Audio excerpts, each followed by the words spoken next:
4:40 हो गए, 4:40।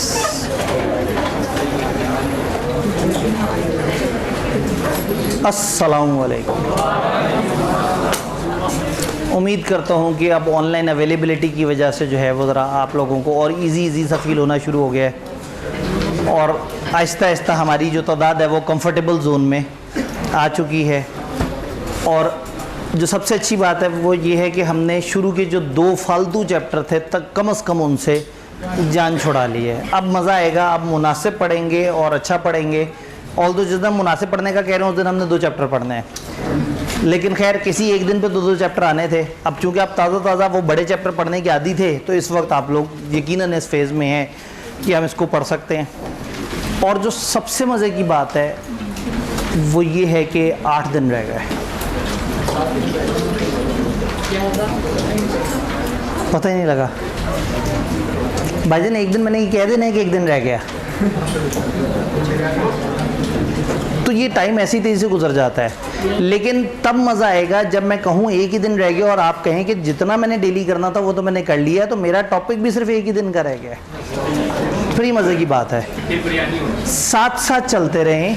ठीक है, भाई ने बिरयानी की अनाउंसमेंट की है तो वो उस दिन आप फिर हिसाब लगा लीजिएगा। तो जो भी यहाँ पे कहीं से आवाज़ आई थी तो वो एक स्टूडेंट सारों के लिए बिरयानी करना चाह रहे हैं, तो उन्होंने वो ठीक है। देखिए हम अच्छे एक्शन करने वालों को नहीं रोकेंगे। हमारी तरफ से हमने एक अच्छी एफर्ट कर ली है, अब वो स्टूडेंट की तरफ से जो है एक अच्छा ऐलान आया गया है।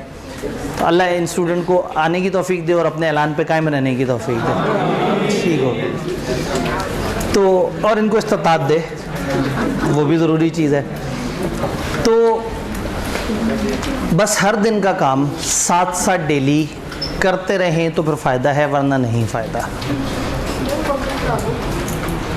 ठीक, ये हाँ, एक पंखा चलने से थोड़ी सी रेगुलेशन बेहतर हो सकती है। कल इधर बहुत जद्दोजहद हुई है, लेकिन इसके ऊपर जो है ना वो बिल्कुल छत के साथ जो चीज़ें ऐसी जुड़ी हुई थी तो उससे पूरी छत में अर्थ आ जाना था। कल यहाँ पे इस इधर वाले पंखे के लिए मैं काफ़ी ज़्यादा देर तक इनसे कल परसों वो हुआ कि भाई यहाँ पंखे का वो हो जाए, लेकिन वो पता लगा कि इसमें असल में ना ये इसके ऊपर छत भी बस 2 नंबर तरीके से डली हुई है। ये पीछे का सहन होता था जिसको हमने जो है वो कमरा सा बना दिया। 2 अलग अलग कमरे होते तो उनकी छतों का आपस में कोई कनेक्शन नहीं होता था। तो हम लोग ना बहुत ज़्यादा तोड़ फोड़ें कर चुके हैं बिल्डिंग के साथ। लेकिन जब इसमें रेगुलर क्लास होती है तो ठीक है, इस वक्त ज़रा थोड़ा सा एक्स्ट्रा ऑर्डिनरी तरीके से ज़रा ज़्यादा इकट्ठे हो जाते हैं तो फिर मसलों मसाइल चलते हैं। और एन इसी वक्त वो हफ्स वाले दिन भी आ गए, पूरा सेशन नहीं उस तरह से हुआ। और इसी वक्त जो है वो पता नहीं परसों में देख रहा था तो टेम्परेचर आ रहा था, फ़ोन पे लिखा था 36 डिग्री और लिखा था फीस लाइक 49। मैं कहा इतना फीस लाइक 1-2 डिग्री का फासला होता था, ये भाई साहब पता नहीं कहाँ चल पड़े। तो हमवार सड़कें कभी भी अच्छे ड्राइवर्स को नहीं वो ट्रेन करते, मुश्किल रास्तों से ही, पुरखतर रास्तों से ही, मुश्किल शाहराहें ही हमेशा जो है वो करती हैं। तो अगर सब कुछ स्मूथ चल रहा है तो फिर तो मज़ा नहीं ना आया। मज़ा तब आता है जब आप मुश्किलों से लड़के एक अजीम आदमी बनने की कोशिश करते हैं। और आप लोगों ने तो अभी बहुत ज़्यादा अजीम आदमी बनना है और अभी तो सीए की मुश्किलें थोड़ी सी देखी हैं, तो थोड़ी सी उन मुश्किलों की हमें आदत होनी शुरू हो गई है। अल्लाह खैर करे। चैप्टर 2 हमारा ख़त्म हो गया है, अब आगे चलते हैं। चैप्टर 5 किताब का एक बहुत छोटा सा चैप्टर है और चैप्टर 2 पढ़ने के बाद चैप्टर 5 की हमें काफ़ी हद तक अंडरस्टैंडिंग हो गई भी होती है। तो एक दफ़ा इसको स्टार्ट करते हैं, अगर 3 वो कर दें, जज़ाकल्लाह। शेयर कैपिटल, ये चैप्टर बिला वजह बनाया हुआ है इन्होंने। इस चैप्टर में से आधी चीज़ें तो रिपीट होने वाली हैं और जो नई बातें थी ये सिर्फ चैप्टर 2 के अंदर एक ही सफ़ा ऐड कर देते तो इस चैप्टर की ज़रूरत ना रहती। ऑलरेडी इतना कचरा तो इकट्ठा किया हुआ है चैप्टर 2 में। तो this chapter 5 is about share capital. ये इन लोगों को बताना चाह रहा है कि शेयर कैपिटल कैसे कहते हैं। अगर तो ये पीआरसी के बच्चों को बताना होता तो फिर समझ भी आती है। कैफ के आप जैसे माशाल्लाह से समझदार लोगों को ये समझाना कि शेयर कैपिटल क्या होता है, मेरे ख्याल में ये सूरज को चिराग दिखाने वाली बात है। ज़्यादा हो गया। यानी अगर मैं आपसे ये पूछूं कि ऑथराइज कैपिटल और पेड अप कैपिटल में क्या फ़र्क होता है तो नहीं बता पाएंगे। आप कहेंगे ऑथराइज सर मैक्सिमम कैपिटल होता है, पेड अप जो आज मौजूद। अगर मैं पूछूं इसमें से लायबिलिटी कौन सा वाला होता है, जो पेड अप कैपिटल वो लायबिलिटी होती है, ऑथराइज कैपिटल तो मैक्सिमम कैपिटल है जो अकाउंट्स में दिखाते हैं, लेकिन कंपनी की जो लायबिलिटी है वो कौन सी शेयर कैपिटल तक की होती है? Paid up share capital. अच्छा, अगर मैं आपसे पूछूं फेस वैल्यू किसे कहते हैं शेयर की? आप कहेंगे जो उसकी पार वैल्यू होती है, जो फेस पे लिखी होती है, स्टेटेड वैल्यू नॉर्मली कितने रुपए होती है? याद रखना है, नॉर्मली 10, हमेशा 10 नहीं, नॉर्मली 10। अकाउंटिंग में आपको टीचर समटाइम सवाल करने के लिए कह देते हैं बच्चों याद रखना ही 10 रुपये ही होता है, बट लॉ इसको 10 से कम ज़्यादा भी मानता है, तो नॉर्मली 10 रुपये होती है। फेस वैल्यू को पार वैल्यू भी कह देते हैं, स्टेटेड वैल्यू भी कह देते हैं, नॉमिनल वैल्यू भी कह देते हैं।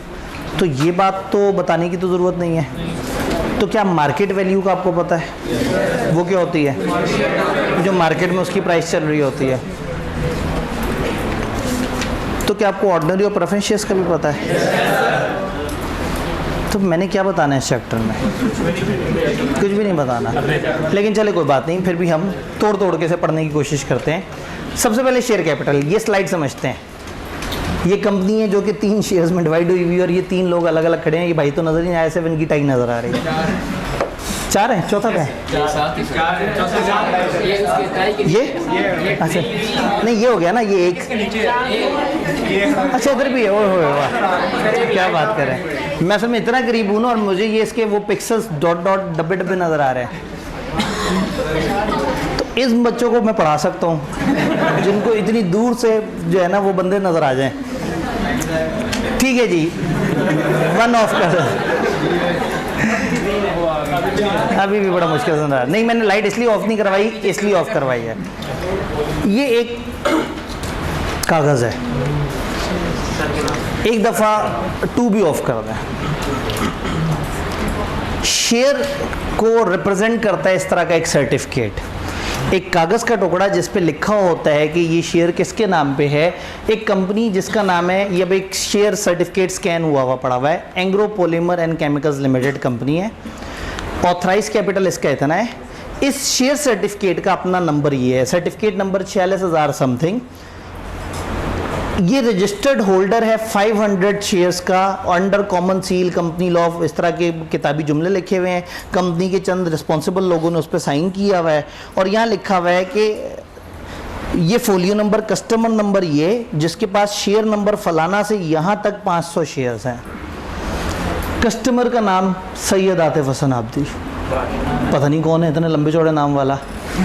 तो सैयद आतिफ हसन आब्दी, अब ये स्टूडेंटशिप के ज़माने में जिस वक्त ये होता था भाई, कॉर्पोरेट लॉ जब पढ़ा रहे होते थे, तो मैं सोचा मैं एक शेयर होल्डर बन के देखता हूँ कि वो सारे नोटिस, वो सारी चीज़ें किस तरह से पहुँचती हैं, क्या होता है। तो उन दिनों ये इसका IPO आया था, 500 शेयर्स थे, 18 रुपये का शेयर उन्होंने ऑफ़र किया था। मैं कहा चलो कोई बात नहीं, 9,000 रुपये खर्च करके 3-4 दफ़ा जाके उनका बूफे ही खा लेंगे AGM पे।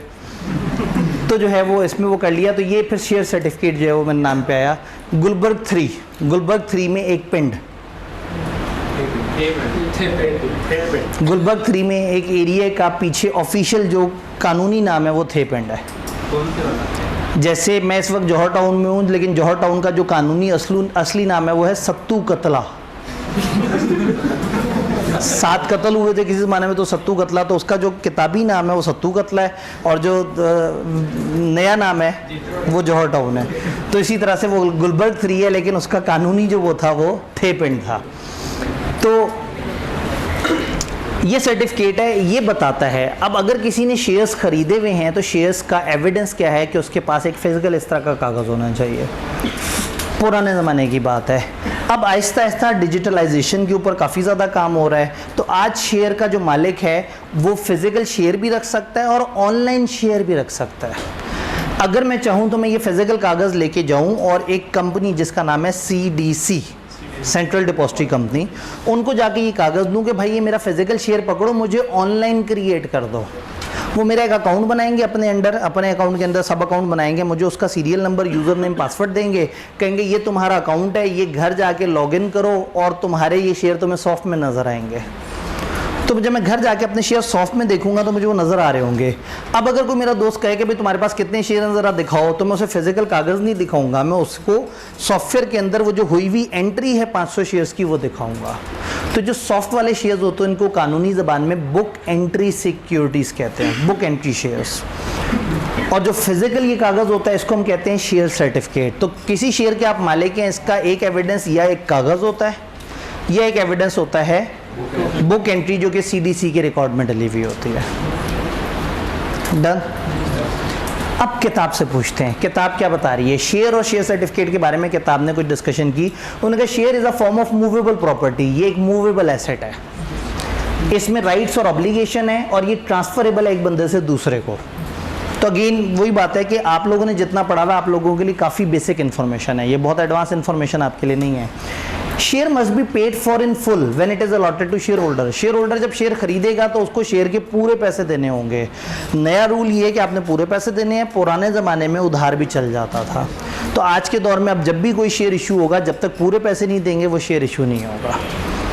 तो वो रूल ख़त्म हो गया, लेकिन चूंकि अभी भी 1984 से पीछे वाली भी कुछ कंपनियां होंगी तो इसलिए अभी भी हम कहते हैं कि पार्टली पेड अप शेयर होगा तो इतनी आपकी लायबिलिटी होगी, अदरवाइज अब शेयर हमेशा फुल पे होगा। Every share shall be distinguish bye it's distinctive number. Her share का अपना एक नंबर होगा। ये देख रहे हैं शेयर नंबर फलाना से लेके,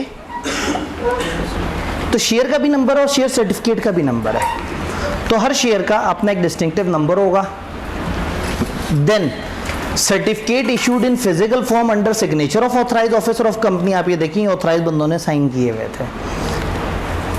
certificate issued in physical form under signature of authorise officer of company as may be specified और issued in book entry form electronic shall be the main evidence of title of the person to such shares. ये बात समझ आई। फिर किताब ने आपको कुछ बताना चाहा लेकिन सोचा कि बच्चे छोटे हैं इनको बताते भी नहीं। फिर सोचा नहीं बताएंगे तो ये सीखेंगे कैसे।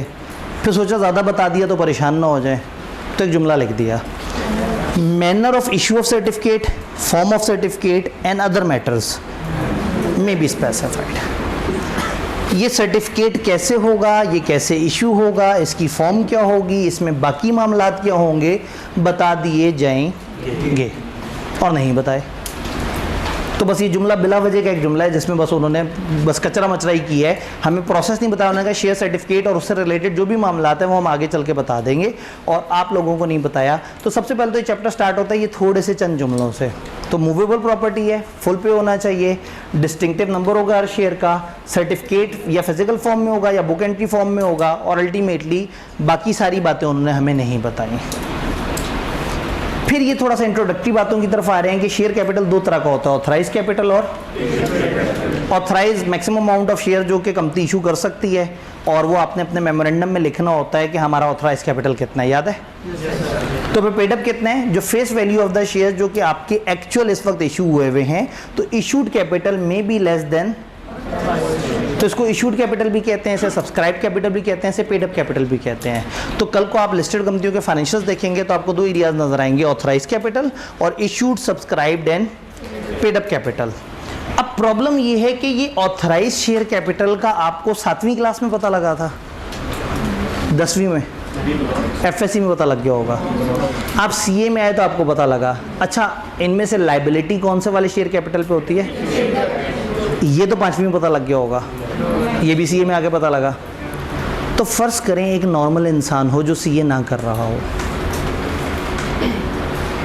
जो CA नहीं कर रहा होगा वो नॉर्मल इंसान ही होगा, ठीक है?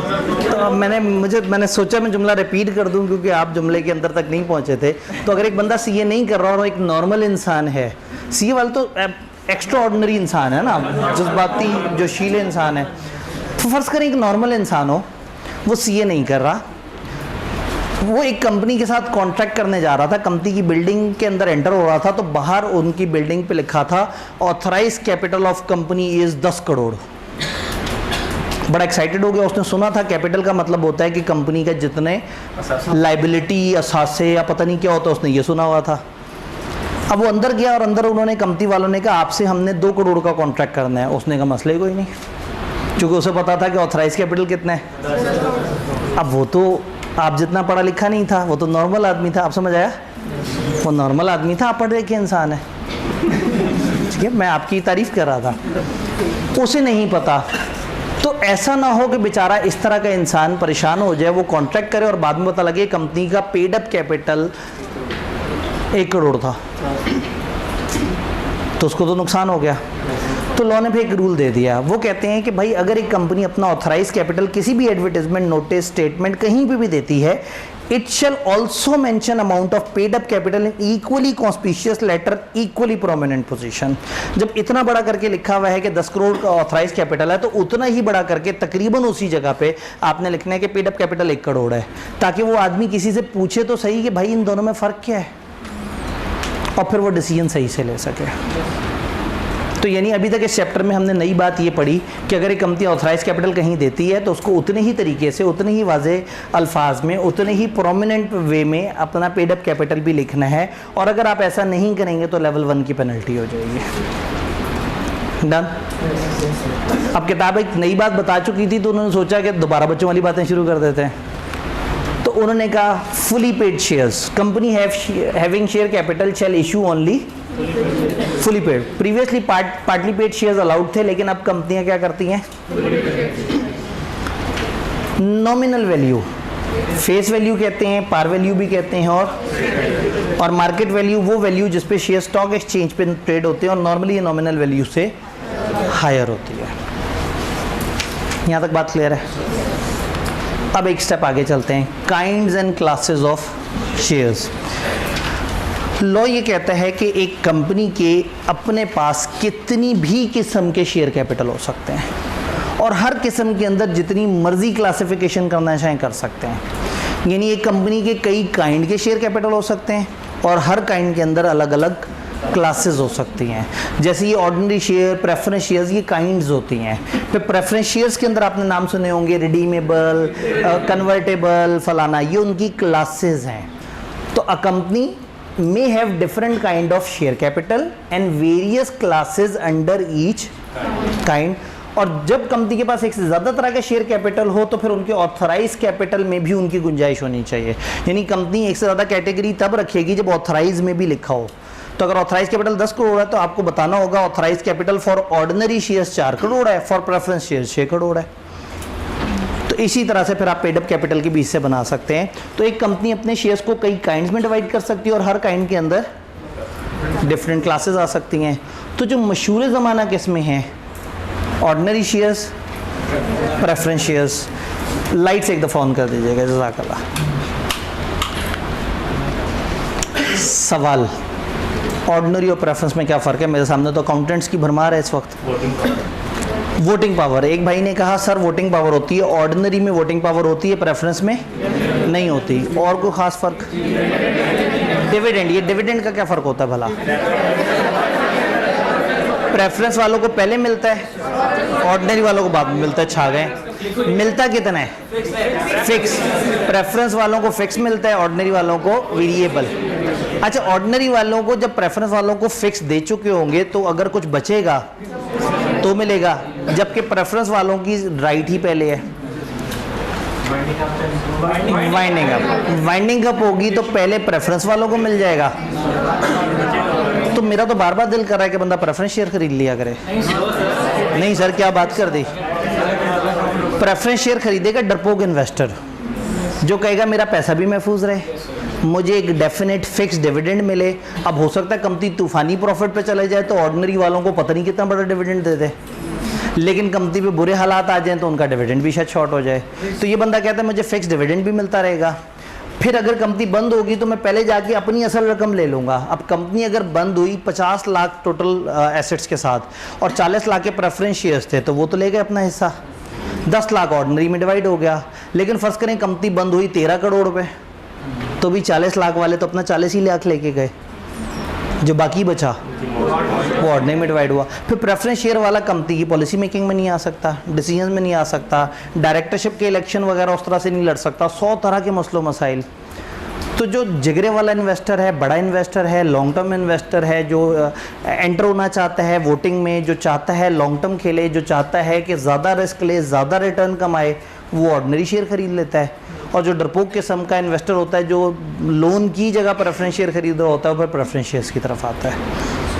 तो प्रेफरेंस और ऑर्डिनरी का फ़र्क समझ है? प्रेफरेंस की कोई कैटेगरीज, अगर मैं आपसे कहूँ रिडीमेबल प्रेफरेंस शेयर, इसका क्या मतलब है भला? कंपनी वापस ले सकती है, ठीक है। जो ऑर्डिनरी शेयर है ना वो नॉर्मली रिडीमेबल नहीं होता। अच्छा, एक कन्वर्टेबल होता है, ये क्या होता है? जो बाद में ऑर्डिनरी शेयर में कन्वर्ट हो जाए। अच्छा, मैंने एक क्यूमुलेटिव प्रेफरेंस शेयर भी सुन रखा है, 1 साल डिविडेंड नहीं हुआ, अगले साल डबल मिल जाएगा। सारी बातें आपने अकाउंटिंग में पढ़ी हुई हैं, तो मैंने तो सिर्फ टेबल ही दिखाना है जी। 1-3 जज़ाकल्लाह।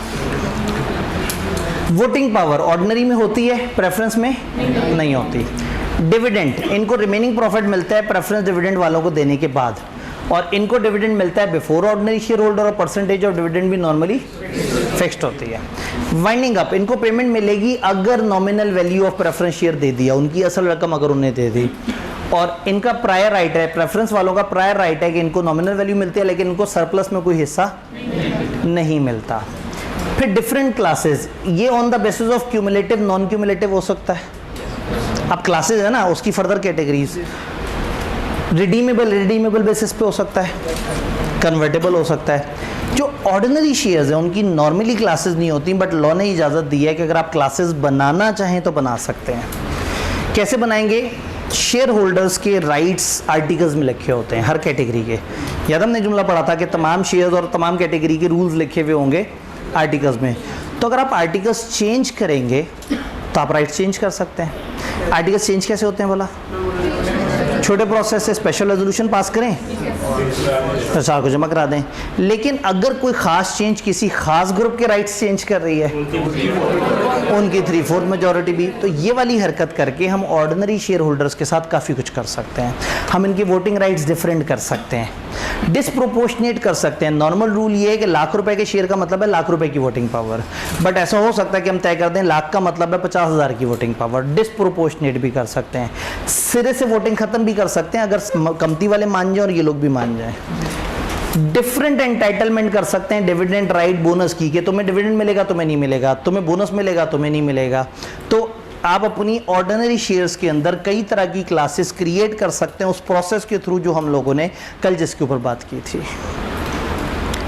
यहाँ कोई कंफ्यूजन है तो मुझे बताइए जी। सर, स्टॉक एक्सचेंज जो हो रहे होते हैं तो बताया होता है कि इसमें वोटिंग पावर है जी। अब स्टॉक एक्सचेंज पे जब ट्रेड हो रहे होते हैं तो क्या उसमें बताया जाता है, आप जब भी कोई डॉक्यूमेंट कोई सिक्योरिटी खरीदते हैं तो उसके लिए एक्सप्रेसली लिखा होता है कि इसमें एग्जैक्टली क्या क्या राइट्स हैं, और आप कंपनी से कंफर्म भी कर सकते हैं जी। ऑथराइज शेयर कैपिटल वाला था, हाँ ठीक है। मैं कही आवाज़ पता नहीं कहाँ से आ रही जी। जी जी, हम कहे थे कि ऑथराइज कैपिटल अगर मौजूद है और आपके पास एक से ज़्यादा तरह की कैटेगरी के शेयर कैपिटल हैं पेड अप में, तो वो तभी होंगे जब ऑथराइज के अंदर भी टुकड़े किए हुए हों। यानी अगर हमारे प्रेफरेंस और ऑर्डिनरी हैं तो हमें ऑथराइज की भी दो लेवल बताने पड़ेंगे, authorise for preference, authorise for ordinary, तभी हम पेड अप के अंदर ये 2 क्लासेस बना सकते हैं। तो एक कंपनी के कई काइंड के शेयर हो सकते हैं और हर काइंड के अंदर अलग अलग क्लासेस हो सकती हैं। यहाँ तक हमें बात समझ आ गई। अब सवाल किताब फिर से वो बात पूछ रही है जो आप कई दफ़ा सुन चुके हैं, variation in share capital. Share capital के राइट्स में चेंज कैसे करते हैं? हम स्पेशल रेजोल्यूशन के थ्रू आर्टिकल्स चेंज कर सकते हैं, और अगर ये वेरिएशन किसी खास पर्टिकुलर क्लास को अफेक्ट कर रही है तो तभी पास होगी जब 3/4 मेजॉरिटी ऑफ इसकी क्लास को अप्रूव कर दे। ये बात हमने गुज़िश्ता लेक्चर में पढ़ी हुई थी, तो यहाँ पे भी है। यानी इस चैप्टर पे आके आपने परेशान नहीं होना, इसमें चीज़ें रिपीट होती हुई हैं, लेकिन इसके पास पेपर्स को करके आपने अच्छे तरीके से प्रैक्टिस करना है कि वो यहाँ सोचते हैं कि बच्चों को शेयर कैपिटल से रिलेटेड कोई आसान सा न्यूमेरिकल अगर दे दिया जाए तो उससे भी काम चल जाएगा।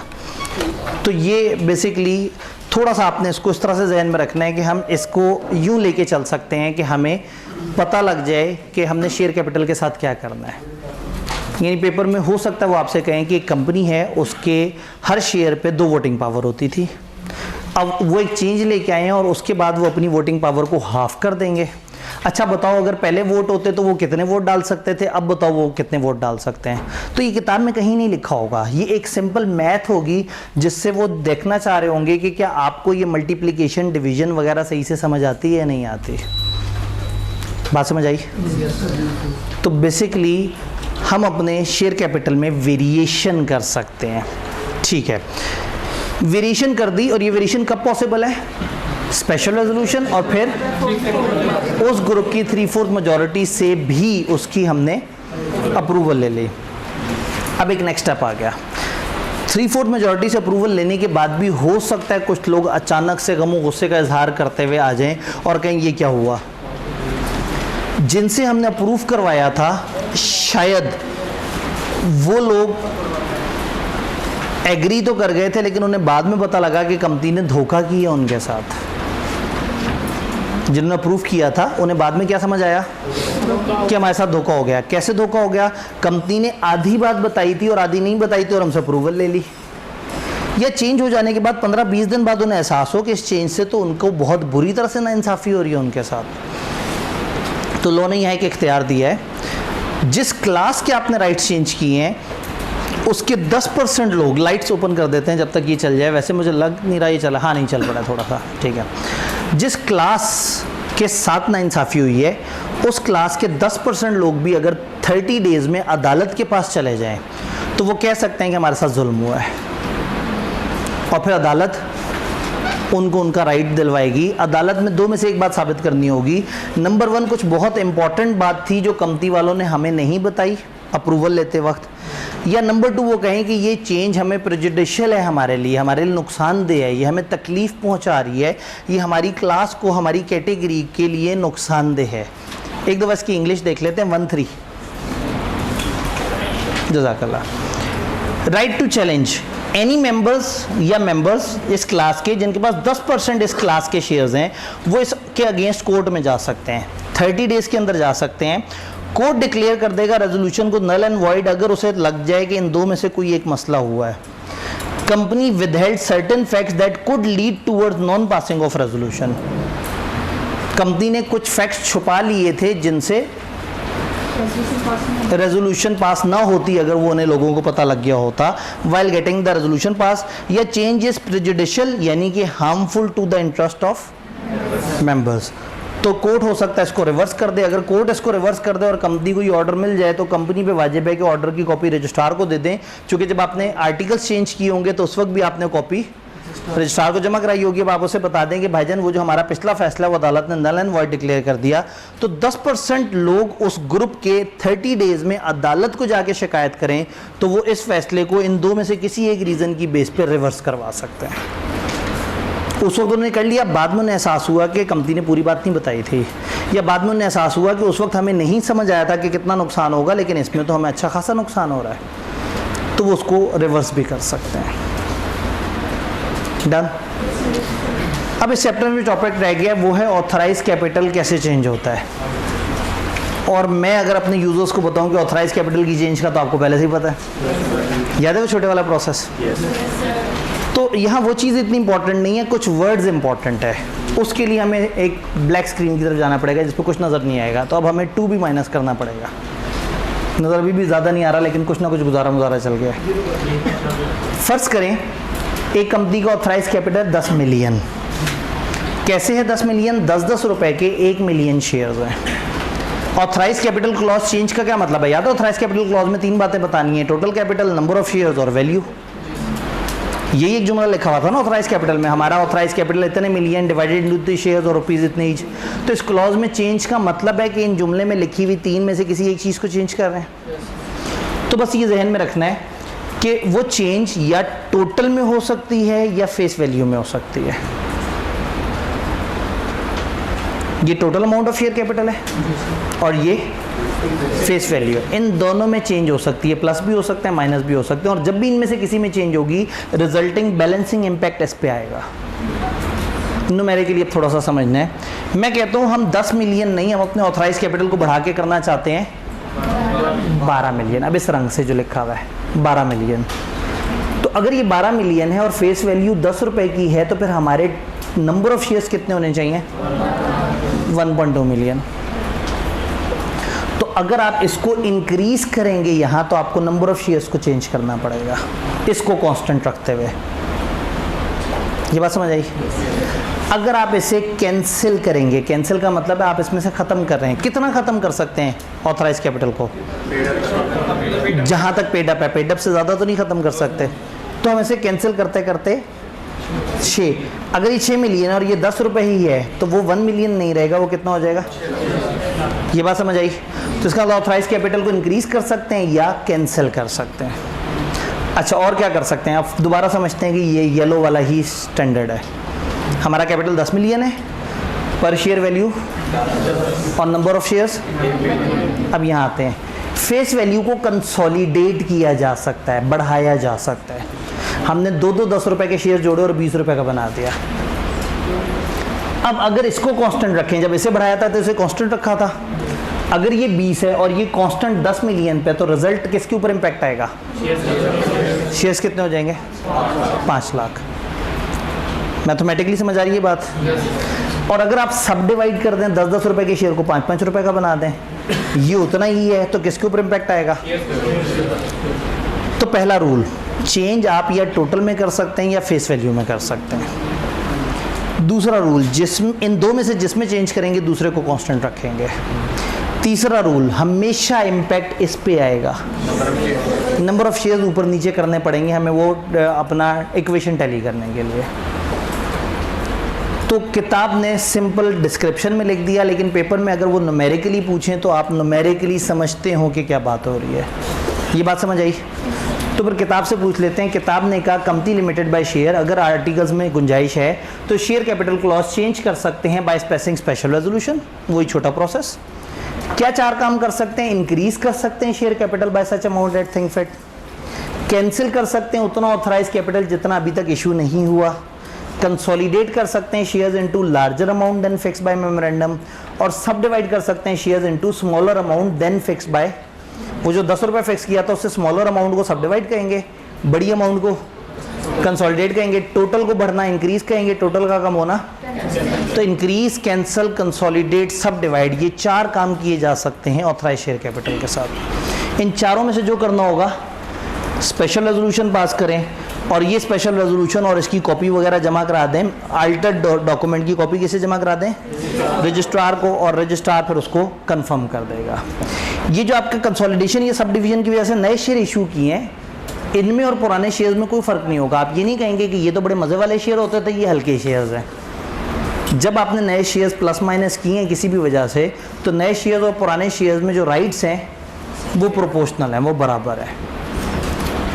यहाँ पे किसी का कोई सवाल, कोई कन्फ्यूजन? क्या हमें, ये बहुत ही छोटा सा चैप्टर ख़त्म भी हो गया, और मैंने धक्के से वो चीज़ें जो आपने पढ़ी हुई हैं दोबारा से बताई, हमें ज़रूरत नहीं थी उनकी, लेकिन फिर भी ऑन सेफर साइड हमने उसको पढ़ने की कोशिश कर ली। तो चैप्टर शुरू में शेयर्स के जनरल रूल बताता है, बस आपने मुस्कुराते हुए पढ़ लेना है। फिर वो ऑथराइज पेड अप कैपिटल, सिर्फ उधर एक लाइन याद रखने वाली है कि अगर ऑथराइज कैपिटल कहीं दिख रहा हो तो पेड अप कैपिटल भी वहाँ दिखाना है। फिर ऑर्डिनरी और प्रेफरेंस शेयर का टेबल भी शायद आपको याद करने की ज़रूरत नहीं है, जो कि आपको अकाउंटिंग के हिसाब से उसका पता है। ज़्यादा से ज़्यादा वो जो क्लासेस दी हुई हैं एंड पे, बस उसको ज़रा ध्यान से देख लें। इस चैप्टर में आई कैप को जो सबसे ज़्यादा पसंद है सेक्शन, वो ये वाला है। मुझे ऐसा लगता है कि इसके पीछे वाला सफ़ा फोल्ड हुआ हुआ उनकी किताब में, वो जब भी शुरू किए पहले 1, 2 और 5 चैप्टर में ऐसे करके यूँ देख रहे होते हैं तो पता नहीं ये सफ़ा क्यों सामने आ जाता है। ये वाला सेक्शन किताब के one of the most repeated section I cap की नज़र में, अक्सर हर 3 में से 2 अटेम्प्ट्स में इसमें से सवाल पूछा हुआ होता था उन्होंने। बहुत ही को पसंद है उन्हें। अब आपकी किस्मत, हो सकता है आपकी दफ़ा ना पसंद आए, लेकिन ये टॉपिक उन्हें पसंद बहुत शदीद है। जी, कोई कन्फ्यूजन, कोई सवाल? ऑर्डिनरी शेयर्स में जो डिफरेंट क्लासेस हमने बताई हैं, असल में डिफरेंट क्लासेस में क्रिएट करनी पड़ती हैं, होती नहीं हैं। ये तो डिफाइंड क्लासेस हैं प्रेफरेंस की।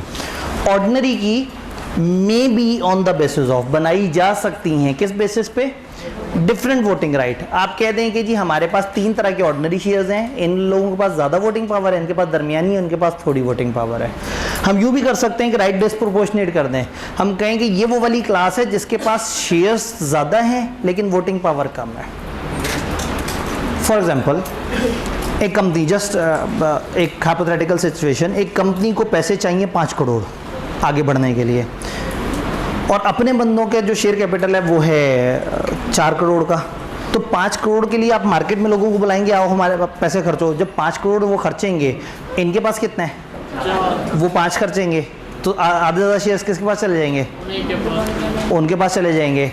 तो अब आप चाहते हैं कि आपको इन्वेस्टमेंट भी मिले और आप ये भी चाहते हैं कि वो कंपनी के मालिक भी ना बने, तो हो सकता है आप उनको एक ऑफ़र दें कि हम लोग एक ख़ास किस्म के शेयर्स इशू करने जा रहे हैं जिसकी वोटिंग पावर तो गिवन से हाफ है लेकिन डिविडेंड डबल मिलेगा। आप डिविडेंड डबल दे दें उन्हें, वोटिंग पावर हाफ दे दें, तो कंपनी का हाफ से ज़्यादा वोटिंग पावर पुराने लोगों के पास रह जाएगी। हाँ, चूंकि उन्होंने इन्वेस्टमेंट किया और आप वोटिंग पावर भी नहीं दे रहे, तो अब आप उसके कंपनसेशन में उनको डिविडेंड बेहतर दे रहे हैं, तो लॉ ने ये इजाज़त दी हुई है। नॉर्मली ऐसा नहीं होता, नॉर्मली जितने रुपए के शेयर उतनी वोटिंग पावर उतना ही डिविडेंड।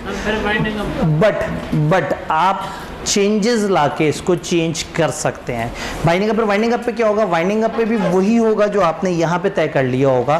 तो आप शुरू में ही हर तरह के राइट उनके डिफाइन कर लें और जो आपने लिखा होगा वो फॉलो होगा। तो ये बात समझ आई। राइट डिस्प्रोपोर्शनेट तो आप ऐसे भी कर सकते हैं, आप सिरे से वोटिंग राइट गायब कर सकते हैं। अब डिविडेंड वगैरह का कि मैंने कहा डिविडेंड आपको डबल मिलेगा, आप कर सकते हैं। आपको राइट नहीं मिलेगा, नहीं मिलेगा। अगर वो भी राज़ी है और कंपनी भी राज़ी है तो आप किसी भी किस्म की कोई भी वेरिएशन ला सकते हैं अपने ऑर्डिनरी शेयर्स में।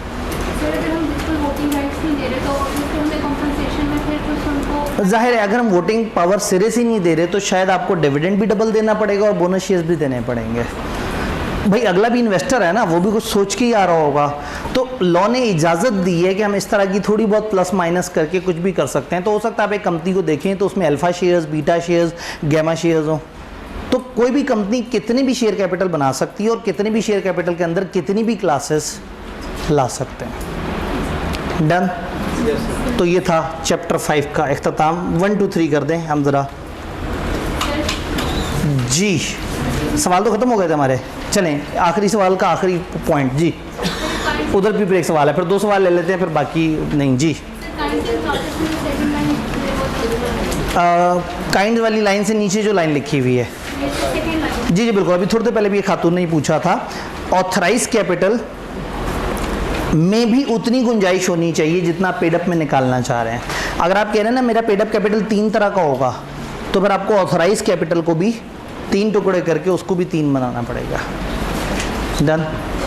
लगता है कोई अल्लाह का बंदा है, इसका फ्लो इधर भी चला गया। अचानक से मेरी तरफ हवा आई, मैंने कहा है इधर कैसे हवा आ गई। ये जो है ना मदद आ जाती है कहीं ना कहीं से। जी वहाँ एक सवाल था जिसमें क्या था, ठीक है, कंसोलिडेट और सब डिवाइड में राइट कैसे अफेक्ट नहीं होंगे। गुंजाइश ज़्यादा होती तो मैं प्रॉपर न्यूमेरिकल से आपको बताता, लेकिन थोड़ा सा मैं अभी भी बता सकता हूँ। चले मैं अब ज़्यादा गहराई में गया तो टाइम ज़रा ज़्यादा लग जाएगा। इन्होंने कहा हमारे राइट सेम कैसे रहेंगे। मैं एग्जांपल दे देता हूँ। शेयर था 10 रुपये का, मेरे पास थे 2000 शेयर्स। कंपनी ने कहा हम 20% डिविडेंड दे रहे हैं। इस जुमले का क्या मतलब है, 20% डिविडेंड दे रहे हैं। 10 रुपये वाले बंदे को 2 रुपये डिविडेंड मिलेगा। मेरे पास 10 रुपये का शेयर्स कितने हैं 2000। 2000 को 2 रुपये से मल्टीप्लाई करेंगे, कितना डिविडेंड मिला 4000। अब इसे साइड पे रख देते हैं। कंपनी ने कंसोलिडेशन कर दी, मेरे 10-10 रुपए के 2 शेयर जोड़ के एक बना दिया। अब मेरे पास 20 रुपए का शेयर है और नंबर ऑफ शेयर्स कितने हैं 1000। मुझे 20 रुपए पे कितना डिविडेंड मिलेगा 20% के रूल्स के 4 रुपये। शेयर्स कितने हैं 4000 से मल्टीप्लाई हुआ 4000। मुझे पहले कितना डिविडेंड मिला था अभी भी, तो जो पहले मुझे 2000 पे मिला था अब 1000 पे मिला है। तो नए और पुरानों के राइट्स आपस में सेम हो गया। सारे ही केसेस में ऐसे ही होगा, यानी कि वो उन्होंने बस समझाने के लिए वो कर दिया। तो टाइम ज़्यादा होता तो मैं एक एक पॉइंट न्यूमेरिकली बताता, इसलिए मैंने जल्दी जल्दी बता दिया। बात समझ आ गई, बात समझ आ गई। लेकिन अगला चैप्टर को भी हमने स्टार्ट करना, आज हमारा 2 चैप्टर का टारगेट है। Chapter 9 distribution of profits, profits का बंटना, प्रॉफिट डिवाइड होना। तो ऐसे में ये भी एक बड़ा छोटा सा चैप्टर है और लेंथ वाइज तो ये 5 से भी छोटा है, लेकिन चूंकि 5 में कंटेंट बहुत ही आसान था तो मैं 5 को सबसे छोटा चैप्टर मानता हूँ, वरना 9 में 5 से भी थोड़ा सा कम कंटेंट है। डिविडेंड के बारे में सबसे पहले कुछ अंडरस्टैंडिंग, यानी इस चैप्टर को हम कुछ हिस्सों में डिवाइड कर लेंगे। डिविडेंड किसे कहते हैं और किस किस प्रॉफिट से दिया जा सकता है। नंबर 2, डिविडेंड कैसे दिया जा सकता है। नंबर 3, डिविडेंड कब दिया जाए और ना दें तो क्या मसले होंगे। नंबर 4 क्या हम कोई बचत बना सकते हैं उसमें से, और नंबर 5 डिविडेंड कितनी किस्म का है और किस दिन हम काउंट करते हैं कि वो डिक्लेयर हो गया। तो तैयार हैं? सबसे शुरू वाली बात करते हैं, डिविडेंड 3 आपने प्रेस कर देना है। डिविडेंड के जनरल रूल्स यहां पे सामने लिखे हुए हैं। Company has an implied power to use its profit to pay dividend to its share holders. एक कंपनी अपने शेयर होल्डर्स को डिविडेंड दे रही थी, एससीसीपी ने आके कहा तुम्हें किसने इख्तियार दिया कि तुम लोगों को डिविडेंड दो? कहाँ लिखा है तुम्हारे मेमोरेंडम में, कहाँ लिखा है तुम्हारे आर्टिकल्स में तुम डिविडेंड दे सकते हो? उन्होंने कहा पाजन कंपनी बनाई इसलिए थी कि डिविडेंड दें, ऐ साडा हक है, ऐथे रख है। तो इम्प्लाइड पावर है, बिल्ट इन पावर है, कोई रोकेगा नहीं। आप खुद को रोक दें तो वो और बात है। लॉ ने हर कंपनी को बुनियादी और पैदाइशी हक दिया है कि जो कंपनी जिंदा है वो डिविडेंड दे सकती है, क्योंकि कंपनी एक ही लिए तो बनी है। कंपनी है ही बिजनेस, और बिजनेस होता ही कमर्शियल है, नॉट फॉर प्रॉफिट तो एक एक्सेप्शन है। तो हर कंपनी का हमेशा इम्प्लाइड पावर है कि वो अपने प्रॉफिट्स को डिविडेंड देने के लिए इस्तेमाल कर सकते हैं, अनलेस कि उन्होंने खुद ही अपने मेमोरेंडम आर्टिकल में रोका हो। यानी लॉ ने कहा मैं नहीं रोक रहा, तुम लोग खुद पाँव पे कुल्हाड़ी मारो तो अलग बात है, मेरी तरफ से इजाज़त है। तुम्हारे मेमोरेंडम आर्टिकल में लिखा है या नहीं लिखा, अगर तुम एक कंपनी हो तो तुम्हारे पास हमेशा पैदाइशी हक है कि तुम लोग डिविडेंड दे सकते हो। ये बात समझ आ गई? अब डिविडेंड कहाँ से नहीं दिया जा सकता? दो खास तरह के प्रॉफिट हैं जिधर से उन्होंने मना कर दिया कि आप डिविडेंड नहीं देंगे। डिविडेंड अनरियलाइज्ड गेन से नहीं देंगे, और ये अनरियलाइज्ड गेन नॉर्मली किसी प्रॉपर्टी को, इन्वेस्टमेंट प्रॉपर्टी को रीमेजर करने से आ रहा होता है। रिवैल्यूएशन सरप्लस हो सकता है, इन्वेस्टमेंट प्रॉपर्टी के अंदर को गेन हो सकते हैं। तो नॉर्मली क्या होता है कि ये वो गेन होता है जो दिख रहा होता है लेकिन मिल नहीं रहा होता। मैं अक्सर एग्जांपल देता हूँ कि अगर मिचल्स के पास एक बाग है और उसकी वैल्यू 1 करोड़ है, और उसमें आम आ गए तो बाग की वैल्यू हो गई 2.5 करोड़। तो ये 1.5 करोड़ क्या है? गेन है, प्रॉफिट है, फ़ायदा है, बट अभी तक आपने आम बेचे नहीं है, ये अनरियलाइज्ड गेन है। इसी तरह से आपका एक रिवैल्यूएशन सरप्लस हो जाता है, प्रॉपर्टी की वर्थ बढ़ जाती है। आपने अक्सर सुना होगा एक बंदा कहता है मैंने जी 2 करोड़ की वो जगह ली थी, अल्हम्दुलिल्लाह 3.5 करोड़ की हो गई है, 1.5 करोड़ का मुनाफा हो गया है। वो कागज़ों में हो गया होता है, उसे लग भी रहा होता है, लेकिन उसके हाथ में नहीं आया होता वो मुनाफा। तो यहाँ रूल क्या है कि आपने ऐसे अनरियलाइज्ड गेन से जो अभी आपके हाथ में नहीं आया, which relates to some unsold property asset, remeasurement वगैरह से जो डायरेक्टली इनकम में जा रहा होता है, तो आप इनकम में उस प्रॉफिट को दिखाते तो हैं, लेकिन इस तरह के अनरियलाइज्ड गेन से आपने डिविडेंड नहीं देना। क्लियर? देन अकाउंटेंट से हमारे 2 फड्डे हैं इस चैप्टर के अंदर। 2 ऐसी चीज़ें हैं जिसमें, और दोनों सामने ही लिखी हुई हैं। इस डब्बे में भी हमारा अकाउंटेंट से लड़ाई है, उस डब्बे में भी अकाउंटेंट से लड़ाई है। आपने अकाउंटिंग की किताबों में पता नहीं क्या किया है। पाकिस्तानी लॉ को चीज़ें इजाज़त नहीं देता, लेकिन आप अकाउंटिंग के सवालों में कर गुजर जाते हैं। सबसे पहली बात, gain on sale of assets से अगर प्रॉफिट आ रहा है आप उससे डिविडेंड नहीं दे सकते। अकाउंटिंग के सवाल में आप नेट प्रॉफिट पकड़ते हैं, उसमें से एक आध चीज़ माइनस करते हैं और डिविडेंड लिख देते हैं। लेकिन लॉ का रूल, कंपनी लॉ का रूल ये है कि अगर आपके एसेट्स के बेचने में कोई प्लस माइनस आपको मिला, तो ये वाली अदर इनकम है जो gain on sale of assets होती है, इससे आप डिविडेंड नहीं देंगे। लॉ ने मना कर दिया। तो कंपनी का काम यही होता है। अभी आगे चलेंगे तो पता लगेगा। लॉ ने क्या कर दिया? मना कर दिया, डायरेक्टली मना कर दिया। उन्होंने कहा खबरदार कोई भी company gain on sale of asset या कैपिटल नेचर की चीज़ से डिविडेंड नहीं दे सकती। ये कहते साथ ही उन्हें ख्याल आ गया कि इस तरह से अगर एक बंदा परेशान हो जाए, एसेट जो है, एसेट किसे कहते हैं? वो चीज़ जिससे आप कमाते हैं। अगर एक दुकान पे लैपटॉप्स वो बेचते हैं, वो लैपटॉप्स ख़रीदते हैं और लैपटॉप बेचते हैं और लैपटॉप से कमाते हैं। अच्छा, एक दुकान है फर्नीचर की जहाँ एक लैपटॉप रखा हुआ है, जिस लैपटॉप पे वो एंट्रियाँ करते हैं, वो लैपटॉप बेच के नहीं कमाते, लेकिन ये लैपटॉप भी एसेट है, वो लैपटॉप भी एसेट है। ये लैपटॉप जो वो यूज़ करके अपनी एंट्रियां कर रहे हैं, ये उनका नॉन करंट एसेट है IS 16 वाला। और वो लैपटॉप जो दुकान पे पड़ा हुआ है वो उनका इन्वेंट्री वाला एसेट है। जो बेच रहे हैं वो इन्वेंट्री वाला है, और जो इस्तेमाल के लिए रखा हुआ है वो IS 16 वाला है।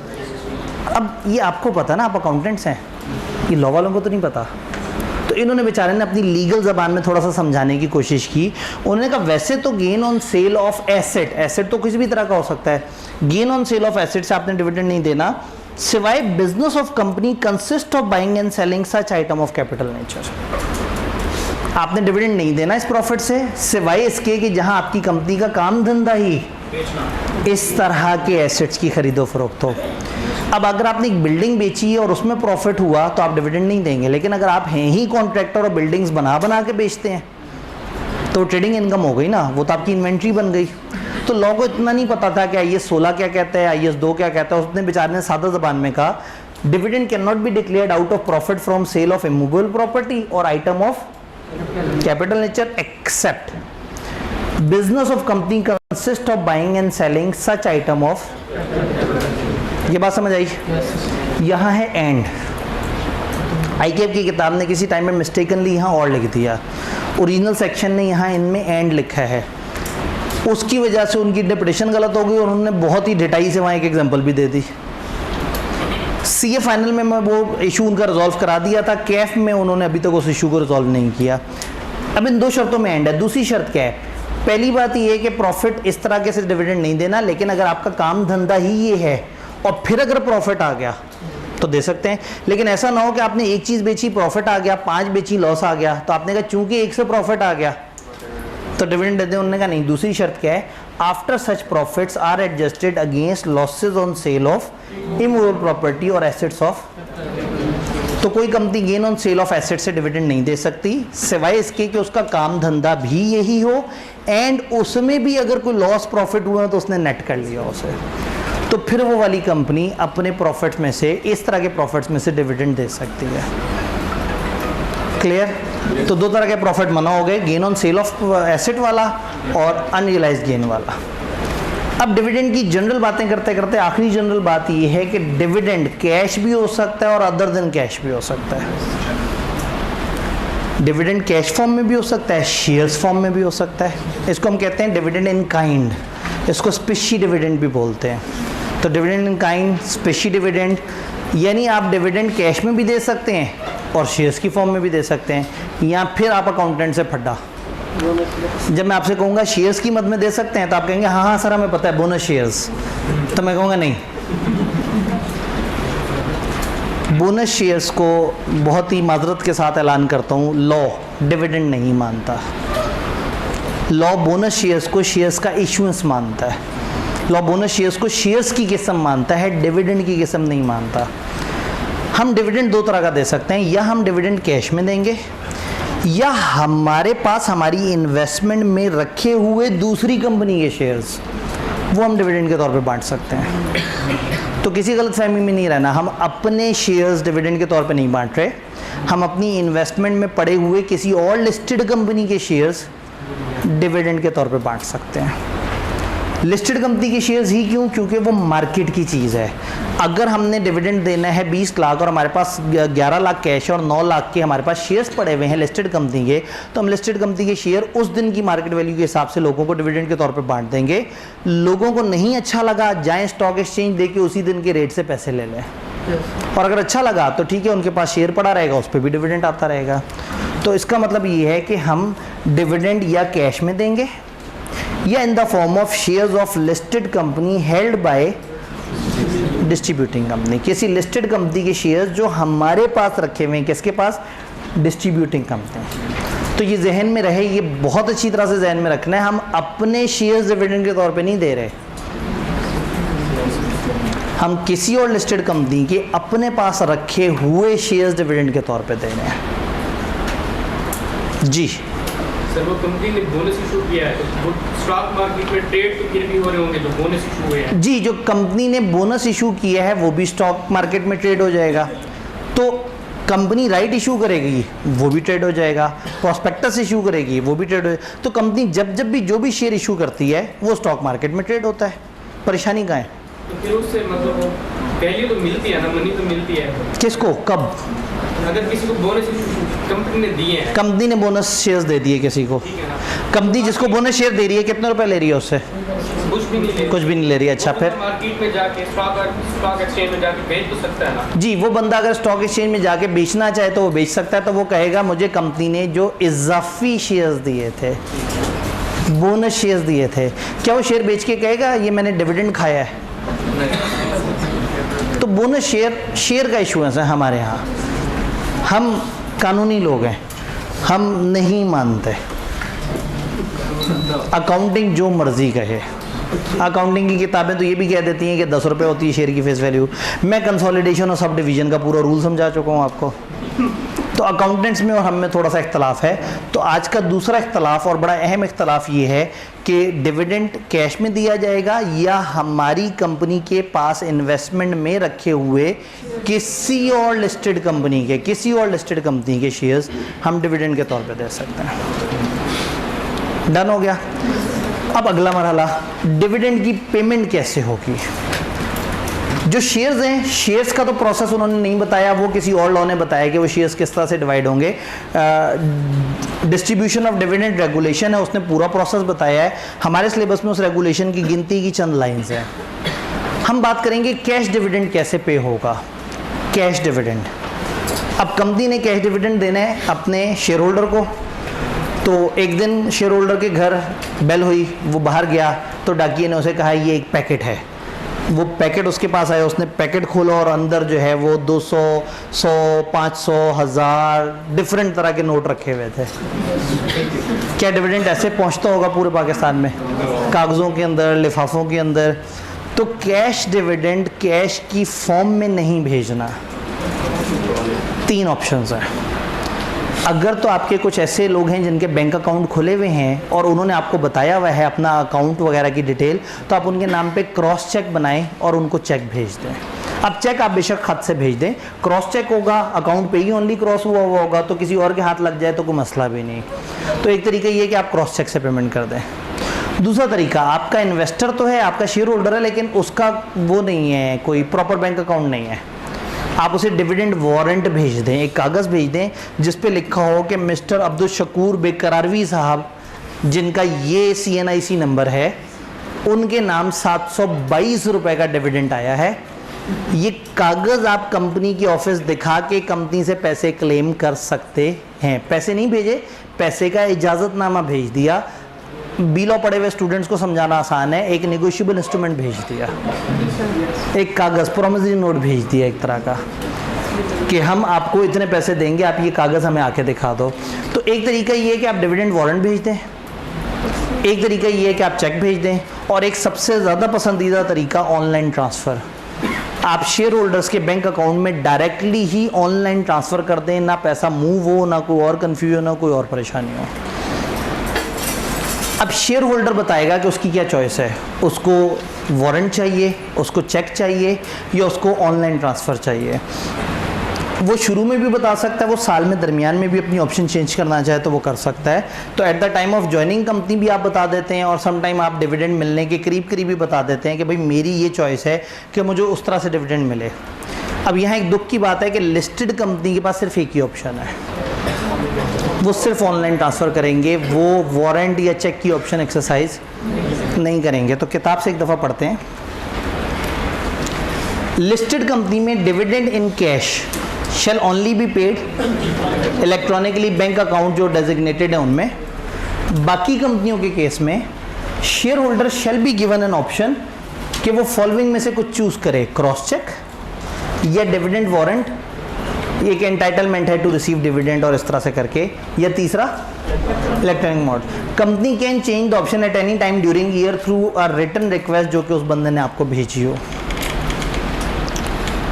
आप ये जो पेमेंट्स हैं ये करने के लिए एक पेइंग एजेंट को भी अपॉइंट कर सकते हैं।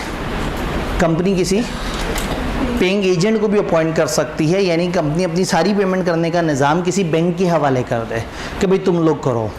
इवन ऑनलाइन अगर शेयर्स हैं आपके CDC में पड़े हुए हैं तो आप CDC से भी कह सकते हैं तुम पेमेंट कर दो। अगर डिविडेंड पे करने वाली खुद बैंक है तो वो खुद भी पेइंग एजेंट बन सकती है। तो पेइंग एजेंट की एक डेफिनेशन सी किताब में है 1। जज़ाकल्लाह। पेइंग एजेंट मीन्स एक बैंक या कोई भी और entity including a share registrar and central depository. इसमें कोई बैंक भी हो सकता है, शेयर रजिस्ट्रार भी हो सकता है, वो हम आगे चल के पढ़ेंगे इंशाल्लाह चैप्टर 4 में, और एक सेंट्रल डिपॉजिटरी CDC भी हो सकती है जिसको कंपनी ने अपॉइंट किया और उसके पास रेलेवेंट अप्रूवल है स्टेट बैंक ऑफ पाकिस्तान की तरफ से कि वो ये पेमेंट्स कर सकती है। बचपन में आपने पढ़ा था फाइनेंशियल इंस्टीट्यूशंस को इजाज़त लेनी पड़ती है पाकिस्तान में पैसों के फ़्लो के हवाले से। तो जिसने स्टेट बैंक से इजाज़त ली हुई है उस बैंक या इस तरह के किसी इदारे को हम पेइंग एजेंट बना सकते हैं। और अगर बैंक है तो bank itself paying agent appoint ना करे, वो अपने तौर पे वो फंक्शंस एज्यूम कर ले। तो पेमेंट करने का एक तरीका ये है कि आप सारे पैसे उठा के एक बैंक को दे दें और बैंक से कहें भाई ये हमारे शेयर होल्डर्स हैं, अब तुम जानो और ये लोग जाने और तुमने पेमेंट करनी है। जिम्मेदारी कंपनी की है लेकिन आप उसको एग्जीक्यूट करवा रहे हैं किसी पेइंग एजेंट के थ्रू। को कंपनी में appoint a paying agent for distribution of dividend payable in cash. घबराए तो नहीं बैठे, बात समझ आ गई। अब डिविडेंड कितनी तरह का है और डिविडेंड की पेमेंट का क्या मामला है, किस तरह से। तो अब डिविडेंड की जो कैटेगरीज हैं उसका ताल्लुक एक और टॉपिक से है कि हमें बुक क्लोजर के बारे में थोड़ी सी समझ हो। तो मैं काम करता हूँ, हम यहाँ पे सिर्फ एक रूल पढ़ के आगे चलते हैं। डिविडेंड 10 वर्किंग डेज में, या इसको पढ़ लेते हैं, नीचे वाला नहीं पढ़ लेते, ऐसे कर लेते हैं। फाइनल डिविडेंड, फाइनल डिविडेंड मतलब साल के एंड पे। तो इंटरिम डिविडेंड बीच में कभी भी हो सकता है, तो फाइनल डिविडेंड एंड पे होगा। कंपनी का जब ईयर एंड आता है तो उसके बाद एक बड़ी अहम मीटिंग होती है AGM, और AGM में मेंबर्स को बुलाया जाता है। तो फाइनल डिविडेंड के बारे में लॉ ने कह दिया कि इसका फाइनल इख्तियार है मेंबर्स के पास।